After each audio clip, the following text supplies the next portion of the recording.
real cases before a real judge. Plaintiff Danny Portillo says the defendant is his brother, and when they were younger, their father worked for the Mexican drug cartel. Danny claims when he was 12 or 13, he unknowingly helped his father wrap pounds of marijuana, and he's suing his brother today for stealing Danny's money while he was incarcerated. Defendant Eddie Portillo says he always looked up to Danny. However, Danny eventually became involved in the drug trade and then got hooked on cocaine and was in and out of jail. Eddie insists the money he took from Danny was used to make Danny's truck payment. Let me hear from you first. All right. Well, unfortunately, it's sad that I had come to this point. This is my brother. Growing up together, you know, we did everything together. We're from Texas, and the only thing is that at the time, my dad was working for the drug cartel. Wow. Out of Mexico. So we didn't know that at that age. We didn't know anything. We just knew that he was always leaving town. And you knew you were living a rich life, obviously. Oh, correct. Like my friends were riding bikes and stuff, and me and my brothers we have motorcycles, go-karts, all the engine stuff. Did he get caught? Yes. Went to prison? Yeah, a few times, and now he's probably going to be in there for the rest of his life. You think it was worth it? Oh no, not at all. Like, how many years was he rich from drugs? From since I was born to about the age of like 14 for me. So he had a 14-year run, and 30, 40 years in prison. Yeah, well, he's looking at like 25 to 99 years. Wow. All right, so 99 years in prison for 14 years of big money. All right. Wasn't worth it, but at that time. I know a lot of silly street guys. They think living rich for a few years is worth being in prison for 20. Yeah. Go ahead. Stupid. Till they get there. Yeah. Change the mind. It's too late there, doctor. Go ahead. No, so growing up, my dad, he never taught us how to be a man. He never taught us how to work for the dollar, how to work a 9 to 5. Yep. He never showed us anything of that. He was he was there, but he wasn't in our lives. Like he would never go to any basketball games of mine or anything like that. So but the two of you were getting along. You weren't fighting all the time. You were good brothers. Yeah, I mean, we occasionally fight here and there. Right, regular stuff. There was a time where I would help him wrap marijuana, pounds of marijuana, and I was like 12, 13 years old. Like Why'd you do that? Why did I do that? Yes, sir. At the time, I didn't know what I was doing. Yeah, right. No, honestly. 12 years old, you were smoking weed. I was a late bloomer. I didn't start till I was 15. 3 years later, you were smoking, but at 12, you didn't know what it was. Man, come on. He told me it was... fine. He told you it was what? He told me it was rabbit food. But go ahead. Whatever. So all right, I'll go with what you tell me. It's hard to believe, but I'll go with it. So eventually he got into doing drugs. He became an addict. All right. What type of drugs was he hooked on? Cocaine or something? Cocaine, and then to crack. And then so both of my parents were turned on it, and they both fell. How old were you guys? We were young. Like what? 14, 15. Did you stay in the household throughout your teenage years? Or yeah. When they became addicts, you all once still they became there? addicts, they left us in Mexico with one of our aunties for about a year. Yep.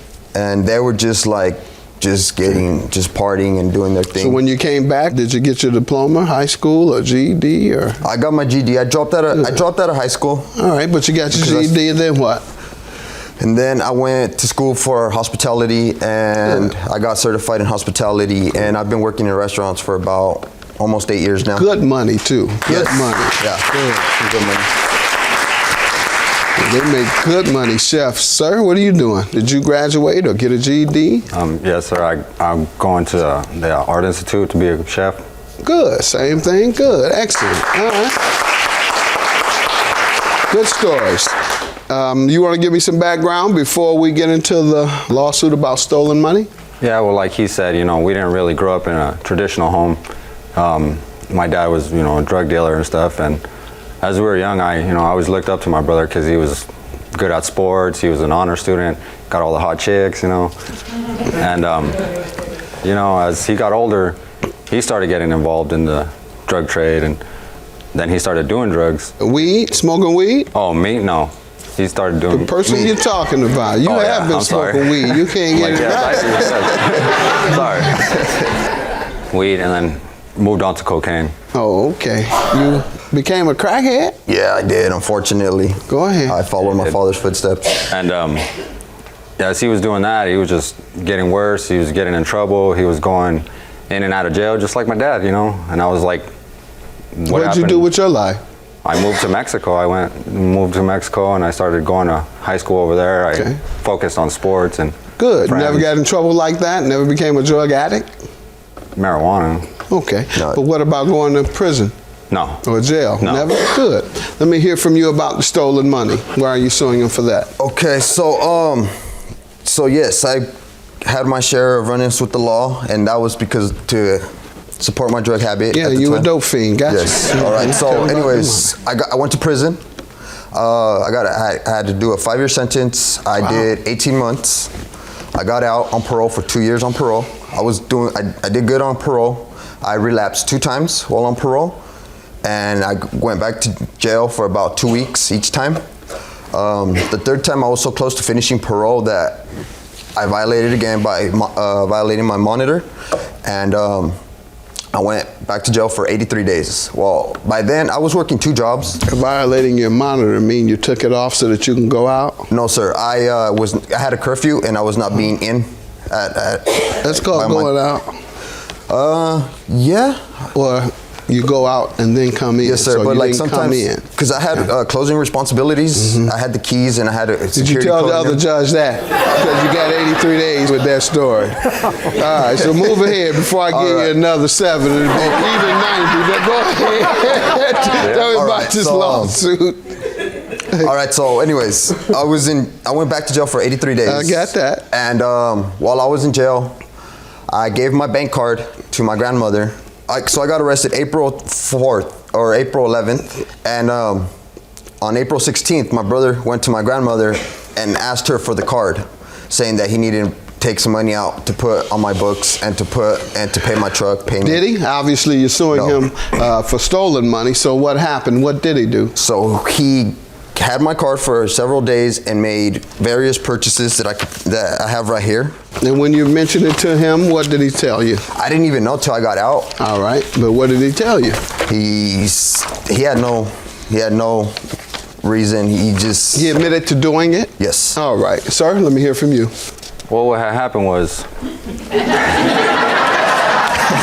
What had happened was, go ahead. he went to jail, and like, he calls me from jail, and he's like, hey, can you take over my truck payments?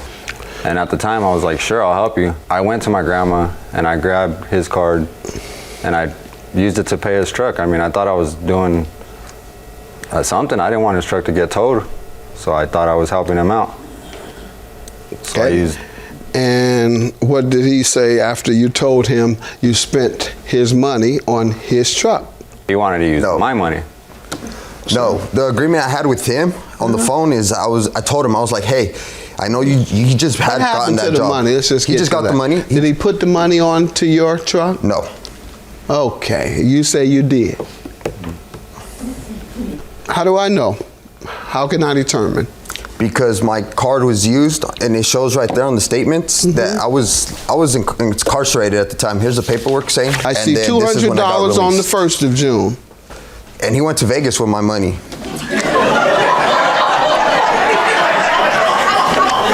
Ask him. Is that where you had to go for the car note? No. I had already had that trip planned before. But also withdrawals were taken out around the time for his trip. And then he also used my card to put gas in my truck. 7-Eleven.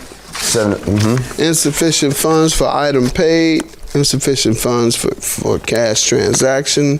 Sir, what were these other charges for? He was in jail in June. You had his card, and I see charges $200 at the ATM. He told you to do that also? That was for him also? No, I right. kind of use that for gas for myself. Right. Yeah, I know it. Just like you use the rest of the money for yourself. Judgment for the plaintiff. Have a good day.